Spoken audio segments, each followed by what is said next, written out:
We've spoken before about the media bias against Israel, the double standards, the vilification of Israel, the justifying or equivocating around Israel's enemies and what they're doing. Well, here's Chris Cuomo talking about the bias, particularly in light of Hezbollah's strike on those children in the north of Israel. Have a watch. Hey, everybody. I'm Chris Cuomo. Thank you for the company. I ask you to help me figure something out. If I were to tell you, breaking news, a dozen kids murdered while playing soccer, dozens more injured, some critically, you'd be outraged. I don't have to tell you where or how. It doesn't matter. Harming kids, let alone murdering kids, it's the highest wrong. Doesn't matter where in America or in the world, right? Certainly when it happens in Gaza, we have campuses roiling, international condemnation, the media asking hard questions to IDF officials, politicians on the left for sure refusing to sit for Israel's prime minister when he came here to address Congress for exactly that reason. So here's my question. Why is it different when it's the Jews? Why is it different when the Jews die? Why isn't another massacre of innocent children in the Golan Heights by a barrage of bombs anything but an opportunity to remind that Israel is committing genocide in Gaza? By the way, we should also remember that the children that killed were actually Druze, which are Arabs. But yes, they were Israelis, and it occurred in Israeli territory, which, of course, Israel is a Jewish state. Which it isn't, I submit. Or to otherwise basically ignore the death of Israeli children. And this isn't because it happened on the weekend. It happened on Saturday in the Golan Heights. You know, until the Trump assassination attempt, I had never seen a terror attack qualified as quickly as October 7th was. The numbers are disputed. The accounts of rape are disputed. The culprits are debated. Maybe Israel did it, or at least some of it. No one makes points with equal fervor about Hamas when people die in Gaza. No one reminds with similar derision, except here, that the terror organization is hiding among innocents it doesn't let leave, that it didn't tell what was coming while taking their food and often killing those who don't comply. No qualifying of the killing in Gaza, but it is different when it's the Jews, isn't it? A dozen kids murdered on a Saturday playing soccer. Are you aware? Are you disgusted? It's certainly not dominating the news. No speech by Trump except to say his apparent opponent, VP Harris, hates the Jews. Harris made herself vulnerable to the attack, oddly since she's married to a Jewish man, because she has ignored the attack. And she is associated with the left flank of the Democratic Party that has certainly been partial to the Hamas cause. Lawmakers, media, even social media. Social media gets turned up by a girl saying, "Hook to," but not by dead Israeli kids. That's not trending all over the place. All accounts I've seen, except Hezbollah saying, "Wasn't us."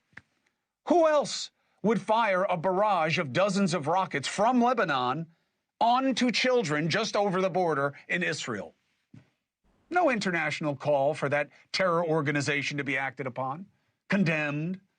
Why not? There's more energy spent saying that the Golan Heights is a disputed territory that the UN says Israel should return to Syria. Israel won the territory when it went to war against three other countries in 1967. Ironically, Golan is a biblical term for a city of refuge. Not refuge for the Jews, not now at least. More questions go to how Israel may overreact to the murders than to how this is exactly why Israel can't accept any of these illusory ceasefire options. These people want to kill them. Hezbollah, Iran, the Houthis, Hamas, all these other proxies, all around them, want to kill them. You, or some of you, respond to that by saying, "Yeah, ever think about why?" So that murdering is okay? Hey, look, if we get in the rationale game, You can rationalize just about anything, can't you? The most frustrating piece for me is that you can have it both ways. Israel's attacks have gone on much too long. There's too much death, especially to non-Hamas women and children. Hamas must return the... Sorry, I must pause that for a second. The civilian to non-civilian, civilian to terrorist ratio is the lowest in the history of urban warfare. So how much lower can it be than that? hostages over... Also, I have to point out, no one welcomes war. No, war is tragic. War is terrible. No one welcomes any of this. Israel, the Jews were the people that taught the world about the value of peace as an ideal. But when you've got to target your enemy, you've got to do what you've got to do. And this is very, very difficult circumstances. And let's also not forget, by the way, that many civilians are complicit with Hamas. They support Hamas. They hide rockets for Hamas, use their buildings as entrance points for the tunnels. You can have mothers that cook food for terrorists. You could have teachers that will teach the children to become martyrs. Are they innocent civilians?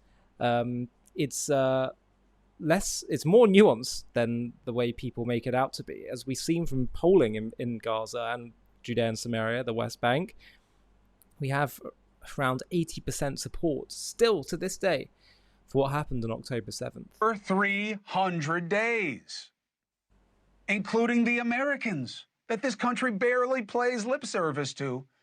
A little bit at the RNC, maybe you get a little bit at the DNC, maybe not. And all those other young people, military, non-military, male, female, where are they? When do they get given back? Then you negotiate a ceasefire, with Hamas being replaced by a regional consortium of protection and facilitated elections of non-terror actors who don't campaign on eradicating the Jews. Now, our middling posture on this war worries me. I believe it adds to a potential expansion of hostilities. Forget about the fact of the hypocrisy. If this happened, God forbid, if we got hit like that in America, the way they got hit in the Golan Heights on Saturday, we would level Lebanon. You know it, and I know it. It is shocking that we have been so passive about our hostages. Don't we care about our own anymore? What, do you want to know what party they are? Here's my problem. I don't think we're going to be talking about this hypothetically for long. If this continues, it can only go one way. Expands. And if that expansion is mismanaged, it could become a holy war. How? What do we have to do with it? If Turkey gets in as the leader of Turkey gestured to today, the NATO member, by the way, can you believe that? It is Muslims attacking Israel. And there are plenty on the right who want to make it about Christianity and Christians' right to parts of the region that Islam wants to take from them and oppress Christians in that region, which they do. All the same enemies of Israel. So it's not just that kids were killed and people don't really seem to care. Not just that it should bother you that when Jews die, it matters. And that when Jews die, it doesn't seem to rankle nerves the same way. That should bother you. But Israel is fighting against forces that hate us too and would love to take us down. And the longer this goes, the more dicey it gets for us to go from watchers to only a matter of time before we are actors. Now, I don't want that, but I'm telling you, that's what happens. Failing to plan is planning to fail. We have no plan in this situation, and it's dangerous. Chris is, he's right about a lot of this. And the problem that we're seeing that Chris cited towards the end of his monologue there is you have people like Vice President Harris and others that don't see the conflict and see what's going on here for what it is. And they make all kind of justifications or moral kind of ambiguity around the actions of Israel's enemies. And they sort of act like it's just two sides. They've got to settle a dispute, and it's like they've both got legitimate grievances, and they're both kind of have their right to the land, and they kind of feel like there is a bit of a point to Israel kind of taking the land over, and it's not really right. For as long as you live in that paradigm, for as long as you think there is a genuine legitimate grievance that is the root of the Israel-Palestine conflict, you're never going to get to the root of it. You're always going to allow the problem to fester and continue and fund Israel's enemies and fund the conflict. For some reason, there are some people who wish to bury their heads in the sand and insist that the reality is what they wish it to be rather than what it actually is. What it actually is you have people like Hezbollah and the Palestinian cause from its very inception to today, and Iran and Hamas, even the Palestinian Authority, whose driving motivation is simply to rid the world of a Jewish state. Not to deal with the refugee crisis that they talk about, because this occurred before there was a displacement of many Arabs, which happened actually mainly because Arab armies told them to leave in 1948 when the war occurred. If they would have accepted the UN's partition plan with the Jewish state and an Arab state, and you'd have Arabs living in the Jewish state and Jews living in the Arab state, there would be no problem. But they didn't accept it. So you can't tell me that the displacement is the cause of the conflict, because there wasn't going to be a displacement. It occurred when they said no. When they said what they actually had been saying even decades prior to Israel's founding, which is, we will not tolerate, we will not accept the re-establishment of Jewish sovereignty in their ancient God-given homeland. And the reason is theological and religious, because they see it as a threat to their Islamic supersessionist worldview. It challenges their very paradigm of how they understand who God is. Maybe God never forsook the Jewish people. Maybe his covenant with them is eternal.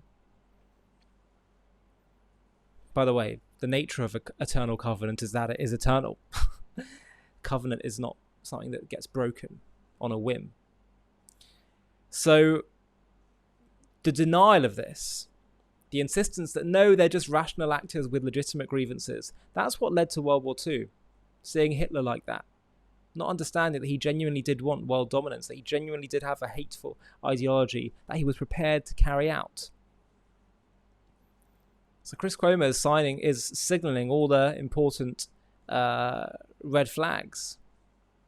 And it is at America's peril, really, that she continues to indulge in delusions. Hi, thank you so much for watching. To watch another one, click here. To stay up to date with all our content, click here to subscribe. And if you're able to, you can help support JTV to grow and grow by clicking join below this video, where you can become a member and get perks including early access to videos and private live discussions with me. But most of all, you'll be partnering with us on our mission to change the world.